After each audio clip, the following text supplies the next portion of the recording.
Billy Gunn being part of what you guys are doing has been, I think, great for you guys. Even better, though, for Billy Gunn. Like, he is more relevant and popular now than he's been in like 20 years. Billy has been a big part of our presentation, and honestly, that whole dynamic we had with him and his kids was the perfect storm to lead to everything that happened. Because I was hurt at the time, and I was hurt. Castor was just having singles matches. We'd fluctuate back and forth between TV and dark, and the same thing was happening with the Gun Club. And I'll be honest with you. Before they ruined everything and they became selfish pieces of shit, we were pretty good friends with the Gun Club. Like, we had a good dynamic. We had a good rapport. We would hang out before the show and, like, laugh about the most ridiculous of things. And Castor was the one that said, hey, I think we should do something with these guys. I don't know what, because we were having so much fun together.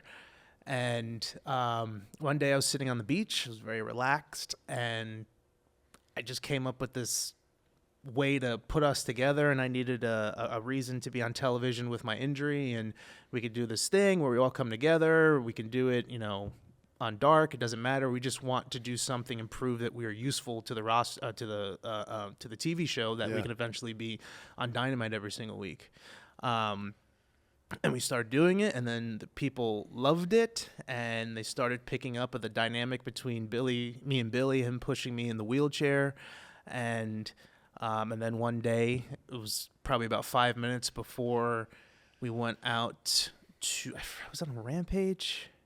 I think it was a Battle Royal on Rampage, and I was sitting in the wheelchair, and I was giggling to myself because I was trying to figure out a way to end our entrance because Max would rap, I would get the crowd to yell "ass boys," but I didn't have an ending. Yeah. And I just giggled to myself, and I thought, I think I'm just going to say, "Scissor me, daddy ass."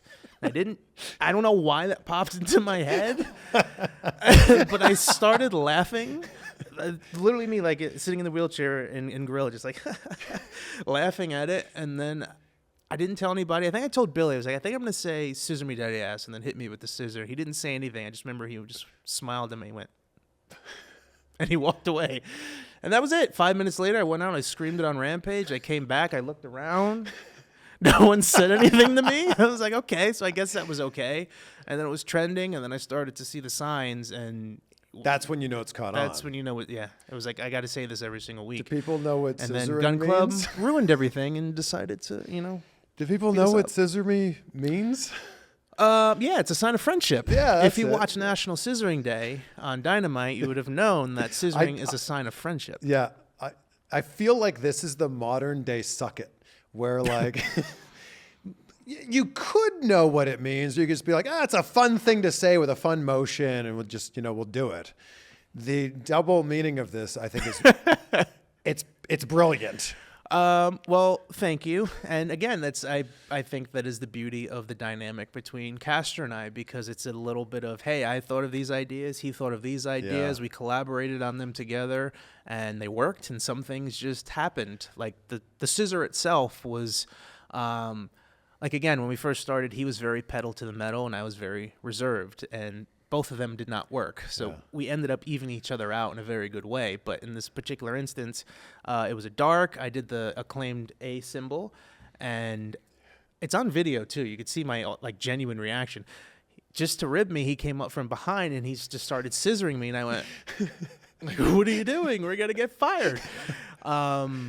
And then I think he did it a couple more times. They asked us to stop, but then it got to the point where we're like, we need to kind of be renegades and just kind of do us.